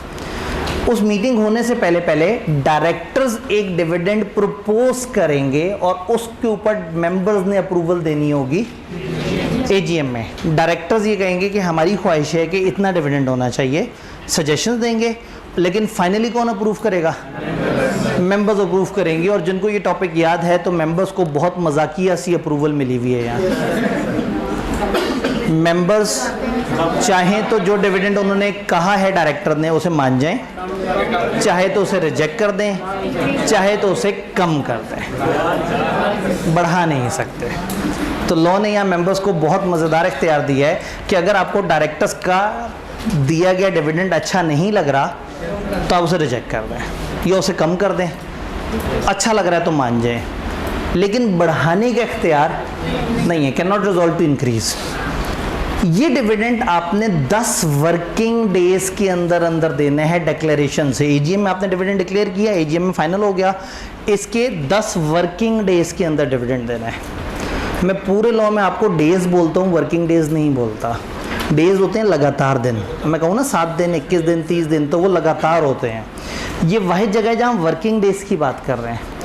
वर्किंग डेज का मतलब है जिस दिन बैंक ओपन होते हैं, जो कि आपने डिविडेंड बैंकिंग चैनल के थ्रू देना है। तो अगर आज डिविडेंड अनाउंस हुआ है AGM में और कल बैंक ऑफ है, परसों भी बैंक ऑफ है, तो फिर उससे अगले दिन से पहला दिन गुजरेगा। ये आपने लगातार 10 दिन नहीं, आपने 10 वर्किंग डेज काउंट करने हैं। 10 वर्किंग डेज के अंदर अंदर डिविडेंड पहुंच जाना चाहिए। ये बात समझ आ रही है? अब मैं इसको थोड़ा सा अवॉइड करूंगा, ये और इसके साथ टॉपिक हम एंड पे इस पे वापस आते हैं। ये 10 वर्किंग डेज में अगर नहीं देंगे तो क्या होगा? लॉ को यहाँ पे काफ़ी ज़्यादा गुस्सा है, लेवल 1, 2, 3 वगैरह की तरफ नहीं गए, उन्होंने डिफरेंट तरीके से पेनल्टी बताई। उन्होंने कहा अगर एक चीफ एग्जीक्यूटिव कंपनी का है जो कि कंपनी का हेड है ओवरऑल, डिविडेंड जो कि साल का सबसे बड़ा इवेंट था, हर शेयर होल्डर इंतजार कर रहा था कि भाई मेरे पैसों पे एंड में मुझे रिटर्न मिलेगा, और डिक्लेयर भी हो गया था। डिक्लेयर होने का मतलब है कि लोगों ने अपनी प्लानिंग शुरू कर दी होगी कि डिविडेंड आने वाला है, मकानों के लिए जनाब फर्स्ट इंस्टॉलमेंट दे के कह दिया होगा 25 दिन में अगली पेमेंट आने वाली है, 100 तरह के मामला होंगे। तो लोगों को यहाँ बड़ा शदीद गुस्सा है कि अगर आपने डिविडेंड टाइम पे ना दिया, 10 वर्किंग डेज में नहीं दिया, तो चीफ एग्जीक्यूटिव को सज़ा होगी। और चीफ एग्जीक्यूटिव को सज़ा होती है, यहाँ उसका याद करने का टोटका है 5 to 5। 5 to 5, जैसे 1 to 5 होता है, हमने उसे कर देना है 5 to 5। और इसमें वही बात है, जो ऑनलाइन सुन रहे होते हैं उनके लिए, जो कराची वाले बच्चे उनके लिए बहुत आसान है। 5 to 5 वहाँ गुटके का बड़ा मशहूर ब्रांड है। तो जो है ना वो 5 to 5 हो सकता है बच्चा इस वक्त भी गुटखा खा के लेक्चर सुन रहा हो, आया ना, एकदम से मेरी बात सुन के पिचकारी मार के गए जी क्या, तो वो भाईजान वो जो 5 to 5 ठीक है जी। तो वहाँ कल्चर में काफ़ी कॉमन है और उसको बुरा नहीं समझा जाता, हर जगह का अपना अपना एक कल्चर होता है। जैसे नस्वार, ठीक है, जैसे यहाँ का अलग कल्चर है। यहाँ कैसा क्या कल्चर है जो दूसरों को बुरा लग सकता है? पान इधर इतना ज़्यादा तो नहीं होता, तो यहाँ ऐसा क्या बुराई है जो, क्योंकि हम यहाँ बैठे हैं ना तो आपको बुराई नज़र ही नहीं आ रही, तो उधर वालों को गुटखा बुरा ही नहीं लगता होगा, क्योंकि आपको अपने कल्चर की उनसे पूछे ना आपके कल्चर में क्या बुरा है। तो कराची वालों आपने माइंड नहीं करना, इन लोगों को नहीं पता लग रहा, आपने YouTube वीडियो के कमेंट्स में हमें बताना है, शेयर सब्सक्राइब और लाइक करके जो है ना, कि लाहौर वालों की क्या बात आपको बुरी लगती है। रास्ता गलत बताते हैं, यहाँ तो गूगल भी रास्ता गलत बताता है। अच्छा जी, डिले करेंगे तो क्या नुकसान है? 5 to 5 चीफ एग्जीक्यूटिव को 5 मिलियन तक का फाइन, 50 लाख रुपए तक का फाइन, 2 साल तक की कैद, 5 साल का बैन, 5 साल तक आप किसी कंपनी के डायरेक्टर या चीफ एग्जीक्यूटिव नहीं बन सकते। तो लॉ को बड़ा शदीद गुस्सा, उसने 3 बातें की हैं। ये एनी वन ऑफ बोथ लिखा है, ये पुरानी स्लाइड है, इसे उड़ा दें, आपके पास ये कंबाइंड लिखा होगा। ये तीनों चीज़ें हैं, 5 मिलियन भी, 2 साल तक की कैद भी एंड 5 साल का बैन भी, ठीक। अब इतना बड़ा गुस्सा क्यों है, ये क्या बात हुई? पैसे सबसे बड़ा इवेंट पैसों का था, और लोगों को जब डिक्लेयर हो गया, जब तक डिक्लेयर नहीं हुआ था तब तक डाउट था, जब अनाउंस हो गया कि इतना डिविडेंड है, एजीएम में तय हो गया, अब मेंबर्स का हक है कि उन्हें मिल जाए। अब कंपनी अगर इतनी सोचता है कि वो 10 वर्किंग डेज में भी डिविडेंड नहीं दे सकी, तो उन्होंने कंपनी के सबसे बड़े बंदे को पकड़ लिया कि उसके बाद वो बड़ा बंदा 3-4 दिन के अंदर सारी पेमेंट्स क्लियर करवा के ईजी होके बैठा हो कि हाँ भाई मैंने सारी चीज़ें चेक कर ली हैं। अब अगर चीफ एग्जीक्यूटिव टाइम पे नहीं पे कर सका डिविडेंड या नहीं पहुंचवा सका, तो क्या उसकी बचत हो सकती है? लॉ ने कुछ 3-4 चोर दरवाजे से बताए हैं।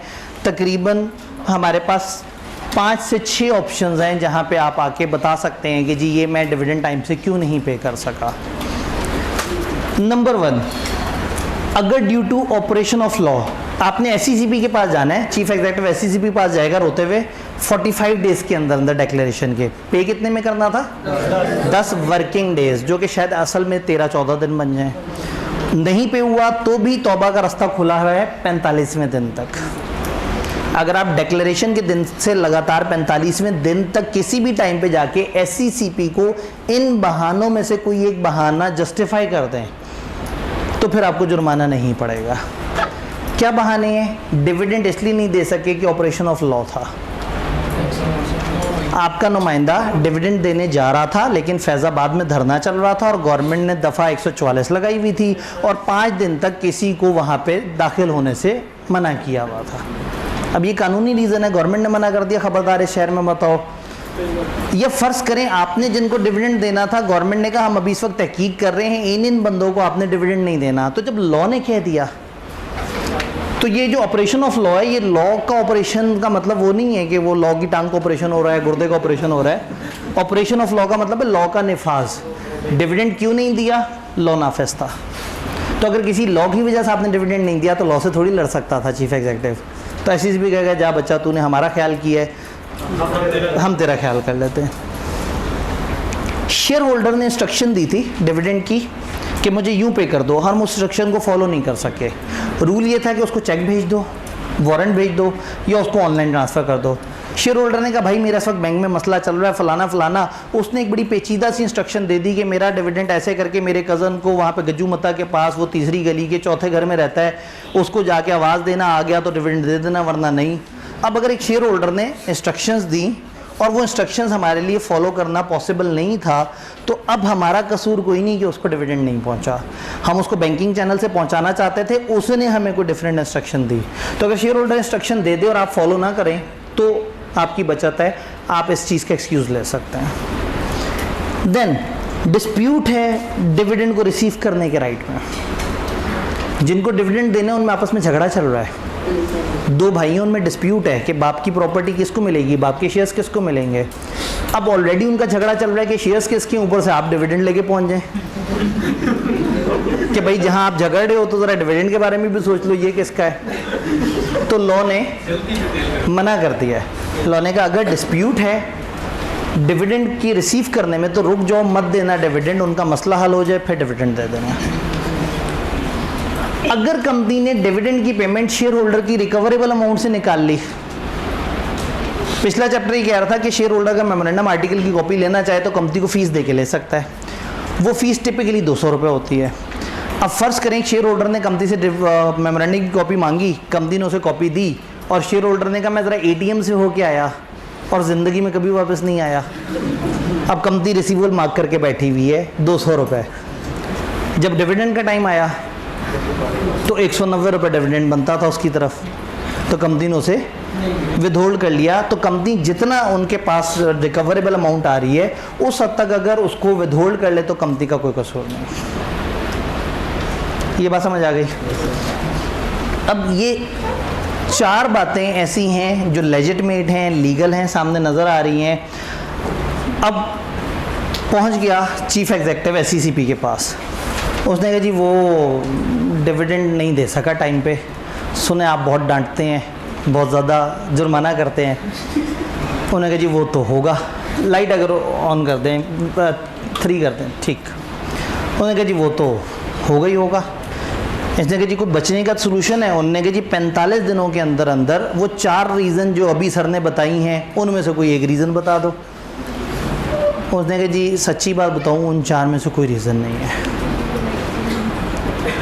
SECP के बंदे ने लेफ़्ट देखा, राइट देखा, उसका करीब आया, कोई भारी रीज़न है तुम्हारे पास? उसने कहा भारी रीज़न, अच्छा।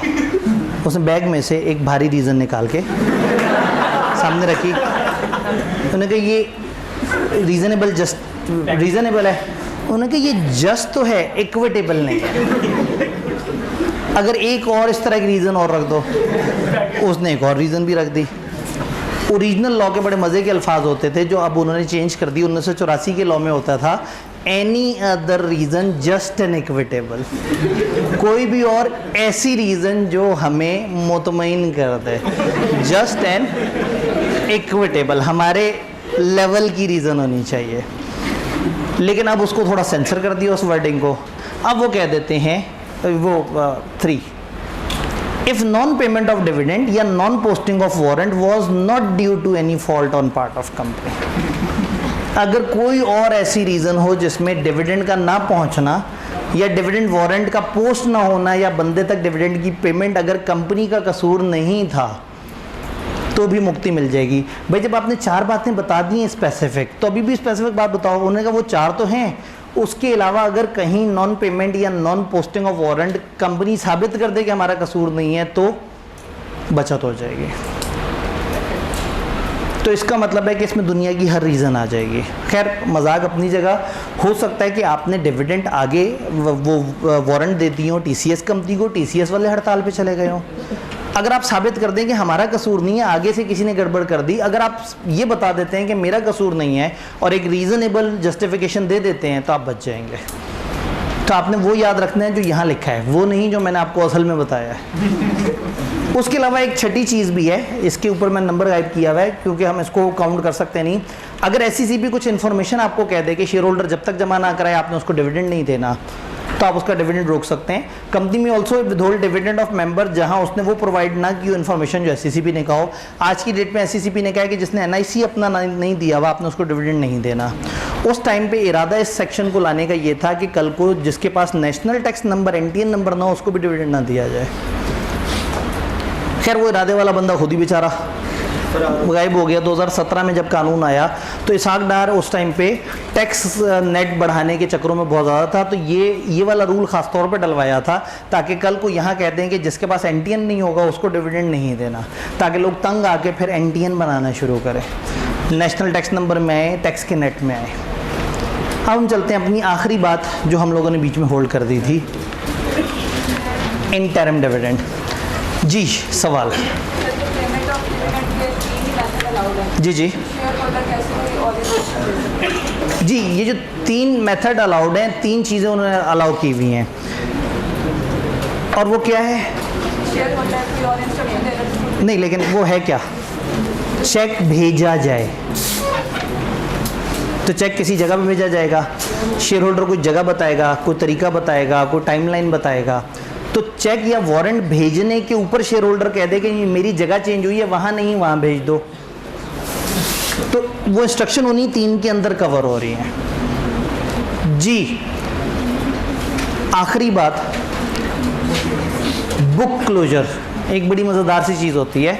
बुक क्लोजर का हमें ज़रूरत तब पड़ती है जब इंटरिम डिविडेंड आए। कई जगह ज़रूरत पड़ती है। बुक क्लोजर का क्या मतलब है? एक कंपनी में ना हर वक्त धड़ाधड़ जनाब शेयर्स लोग खरीद रहे हैं, आ रहे हैं, जा रहे हैं, तो कंपनी में हर वक्त एंट्रियाँ हो रही होती हैं। ये नए शेयर होल्डर चले गए, ये आ गए, ये माइनस हो गए, तो हर दिन समझे 200-250 शेयर होल्डर रजिस्टर में ऐड हुए, 300-350 शेयर होल्डर रजिस्टर में से माइनस हुए, तो हर वक्त ये चल रहा होता है। अब फ़र्ज़ करें कंपनी को राइट शेयर्स देने हो, और कंपनी ने अभी हिसाब लगाया कि इन लोगों को हम राइट शेयर्स देंगे। जब देने लगे तो पता लगा कि जिनको देना है वो तो रजिस्टर से जा चुके हैं, और जो आ चुके हैं उनका नाम हमारे पास नहीं है। फिर एक नई लिस्ट बनाई, और उसके बाद जब एग्जीक्यूट करने लगे फिर बंदे चेंज हुए हुए थे। तो कंपनी को कभी कभी कुछ कॉर्पोरेट एक्शंस के लिए अपने रजिस्टर को होल्ड करना पड़ता है। यानी कंपनी डिफ़ाइन कर देती है कि ये अगले 7 दिन तक हम रजिस्टर में कोई चेंज नहीं करेंगे, हम अगले 10 दिन तक अपना रजिस्टर बंद कर रहे हैं। रजिस्टर बंद करना यानी कि बुक क्लोजर।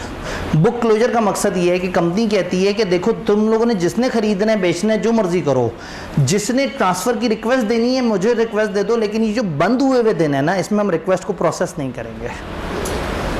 तो फॉर एग्जांपल आज कंपनी कहे कि जी हम 31 जुलाई से अपना रजिस्टर बंद कर रहे हैं और 8 अगस्त तक बंद रहेगा, तो 31 से 8 के दरमियान शेयर लोग एक दूसरे को बेच तो रहे होंगे, लेकिन कंपनी 31 पे जिनको शेयर होल्डर मानती होगी ना, 7 को भी उन्हीं को शेयर होल्डर मानती होगी। कंपनी ने कट ऑफ लगा दिया, कंपनी ने बंद कर दिया कि ये 31 पे हमने रजिस्टर बंद कर दिया और उसको महफूज करके साइड पे रख दिया। अब इन्हीं लोगों को राइट शेयर्स मिलेंगे, इन्हीं को डिविडेंड मिलेगा। तो कंपनी साल में कई दफ़ा बोनस शेयर देते हुए, राइट इशू करते हुए, डिविडेंड देते हुए, नोटिस देते हुए, कई दफ़ा उसको ज़रूरत पड़ती है कि वो अपने रजिस्टर को ब्रेक लगाए। इसको कहते हैं book closure. Closure of register of members या डिबेंचर होल्डर मींस एक time period during which a company will not handle request to transfer. ये क्यों करते हैं? This is done to identify cut off date. Cut लगा दें, बता दें कि हाँ ये डेट है 31 जुलाई, फॉर डिटरमाइनिंग विच मेंबर्स या debenture holder will receive a notice of meeting या डिविडेंड या कोई भी और चीज़। तो जब आपने ठहर के देखना होता है कि हमने किन किन से कम्युनिकेट करना, तो आप रजिस्टर बंद कर देते हैं, और जो लोग पहले दिन रजिस्टर में आ रहे होते हैं उसके बाद चाहे अगले दिन वो चले भी गए, लेकिन हम उनका डिविडेंड प्रोसेस कर देंगे, हम उन्हीं को राइट शेयर्स देंगे, उन्हीं को ही। तो ये बुक क्लोजर कहलाता है। कंपनी कम से कम 7 दिन पहले अखबारी इश्तिहार के थ्रू लोगों को बताएगी, मेंबर्स को नोटिस भी भेजेगी, अखबार में भी इश्तिहार देगी कि हम बुक्स बंद करने लगे हैं। बुक्स पूरे साल में कई दफ़ा बंद की जा सकती है, लेकिन नॉर्मली आप 30 दिन से ज़्यादा के लिए नहीं करते बंद। शदीद ज़रूरत पड़े तो 15 दिन की एक्सटेंशन ली जा सकती है SCCP से। लिस्टेड ने इसका न्यूज़पेपर में भी ऐड देना है, एक उर्दू एक इंग्लिश न्यूज़पेपर में भी इस चीज़ का नोटिस देना है कि हम बुक्स बंद करने लगे हैं। बुक्स बंद करने वाली बात समझ आई। अब हम आते हैं interim dividend pay. Final dividend में मसला नहीं था, फाइनल डिविडेंड तो साल के एंड पे आना है, ऐसे ही है। तो सबको पता है AGM होगी, तो जिस दिन AGM होगी वही है date of declaration. But interim dividend क्या AGM वाले दिन होता है? साल में कभी भी हो सकता है। तो इसका मतलब है मेंबर इधर मीटिंग नहीं करेंगे। इंटरिम डिविडेंड डायरेक्टर में प्रपोज एंड पे interim dividend before end of year. Member का रोल ही नहीं है। ऊपर मेंबर का रोल था, यहाँ मेंबर का रोल नहीं है, ठीक है। यहाँ प्रूफ करते थे, तो जिस दिन वो प्रूफ करते थे कह देते थे लो जी आज डेट ऑफ डिक्लेरेशन, और डिक्लेरेशन से 10 दिन के अंदर। अब यहाँ नीचे के 10 दिन कहाँ से काउंट करें? नीचे तो मेंबर्स की मीटिंग ही नहीं हुई। तो 2 सिचुएशन है, या तो डायरेक्टर्स ने बुक क्लोजर का बता दिया होगा या नहीं बताया होगा।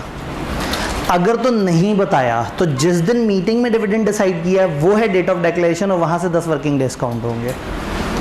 और अगर मीटिंग की और कहा 12 दिन बाद बुक्स बंद करने लगे हैं, तो जिस दिन बुक्स बंद होंगी वहाँ से 10 वर्किंग डेज की गिनती शुरू होगी। क्योंकि आज हमें नहीं पता कि इनको डिविडेंड देना है। जिस दिन बुक पहले दिन बंद हुई होगी ये बात समझ आ रही है? दोबारा सुन लें, इंटरिम डिविडेंड की अनाउंसमेंट दोनों तरह से हो सकती है, with book closure, without book closure. अगर interim dividend without book closure हो तो जिस दिन डायरेक्टर्स ने अपनी मीटिंग में फैसला किया इसको कहेंगे डेट ऑफ डिक्लेरेशन, और यहाँ से 10 वर्किंग डेज के अंदर अंदर डायरेक्टर्स की मीटिंग के 10 वर्किंग डेज के अंदर अंदर डिविडेंड दिया जाएगा if books were not closed. और अगर बुक्स क्लोज हुई हैं तो कमेंसमेंट ऑफ बुक क्लोजर, जिस दिन बुक क्लोज होना स्टार्ट हुई हैं वहाँ से ये 10 वर्किंग डेज की गिनती शुरू होगी। बात समझ आई? तो जिस दिन बुक क्लोजर होगा उस दिन हमें पता लगेगा ना ये लोग हैं जिनको डिविडेंड देना है, वहाँ से हम 10 वर्किंग डेज की गिनती करेंगे। तो जब लॉ ने ये कह दिया कि जब बुक्स बंद होंगी वहाँ से गिनती होगी, तो कंपनी ऐसा ना करे कि बुक्स ही बहुत बाद में बंद करे। तो लिस्टेड कंपनी को तंबीह कर दी, उन्होंने कहा लिस्टेड कंपनी ये लाजमी इंश्योर करे कि जिस वक्त आपने डिविडेंड अप्रूव किया उसके 15 दिनों के अंदर अंदर आप बुक क्लोजर स्टार्ट ज़रूर कर दो। तो डायरेक्टर की मीटिंग हुई, अगर बुक क्लोजर नहीं है तो वहाँ से 10 वर्किंग डेज में डिविडेंड होगा। मीटिंग हुई और उन्होंने कहा इस दिन बुक क्लोज होंगी, तो जिस दिन बुक क्लोज हुई हैं वहाँ से 10 वर्किंग डेज। और फाइनल डिविडेंड के केस में हमेशा एजीएम से। तो अगर आपसे को पूछे डेट ऑफ डिक्लेरेशन क्या है, तो आपने कहना है 2 तरह के डिविडेंड में 3 तरह की डेट ऑफ डिक्लेरेशन होती है। फाइनल डिविडेंड के केस में डेट ऑफ मेंबर्स मीटिंग यानी एजीएम, इंटरिम डिविडेंड के केस में विदाउट बुक क्लोजर डायरेक्टर्स की मीटिंग का दिन, with book closure commencement of book closure. यहां से गिनती होगी 10 वर्किंग डेज की। आइडियली एग्जामिनर अगर मूड में हो तो यहाँ से बड़ा प्यारा न्यूमेरिकल सेट कर सकता है, मुख्तलिफ तरह की डेट्स दे दे, मुख्तलिफ तरह की सिचुएशन दे दे, और फिर आपसे कहे कि बताओ किस दिन तक डिविडेंड पहुँच जाना चाहिए। तो पहले आप समझें कि कौन सी तरह का डिविडेंड है, कहाँ से गिनती शुरू होगी, फिर आप ये समझें कि उसमें वर्किंग डे कौन सा है, नॉन वर्किंग डे कौन सा है। और एग्जामिनर अगर सियाना हुआ तो हो सकता है 25 दिसंबर के आसपास की तारीखें डाल दे और ये सोचे कि बच्चों को पता होना चाहिए कि 25 दिसंबर ऑफ होता है। तो एग्जामिनर अगर मूड में आए तो यहाँ काफ़ी ज़्यादा जुल्म करने की सलाहियत रखता है। जी, पब्लिकली ऑफ होता है 25 दिसंबर। अब अगेन हो सकता है सैटरडे वाले दिन कुछ बैंक खुले हों कुछ ना खुले हों, लेकिन उर्फ़े आम में सैटरडे को क्या होता है, बैंक बंद। तो पब्लिक हॉलीडे वो जिस पे कॉमनली बैंक बंद है। तो हम लोगों ने बेसिकली 2 चैप्टर कवर किए, दोनों छोटे छोटे से थे। चैप्टर 9 काफ़ी इंपॉर्टेंट है और चैप्टर 5 भी हल्का नहीं है। 1 और 2 जितना ही तकरीबन इंपॉर्टेंट अकेला छोटा सा चैप्टर 5 है, जिसका एक सेक्शन आईक्यू को काफ़ी पसंद है। अच्छा ठीक है, जुम्मे वाले दिन हमारी इस क्लास का तो टाइम हमें चेंज करने की ज़रूरत नहीं है। मैं याद करा दूं हमारा टाइम 40 पे स्टार्ट होता है। अब मैं पिछली वाली क्लास को भी अच्छे टाइम पे कवर करना शुरू हो गया हूं, तो कल 35 का तजर्बा करके देख लें। 40 सही है, 40 पे आप लोग इजी हैं, चलें ठीक है। अगर 40 पे इजी हैं तो अच्छा, फिर वही वाला काम, पहले खवातीन को निकलने देते हैं, फिर बाद में तो इधर वाले हजरात ने थोड़ा तहम्मुल करना है। खवातीन आप पहले जल्दी से निकल लें।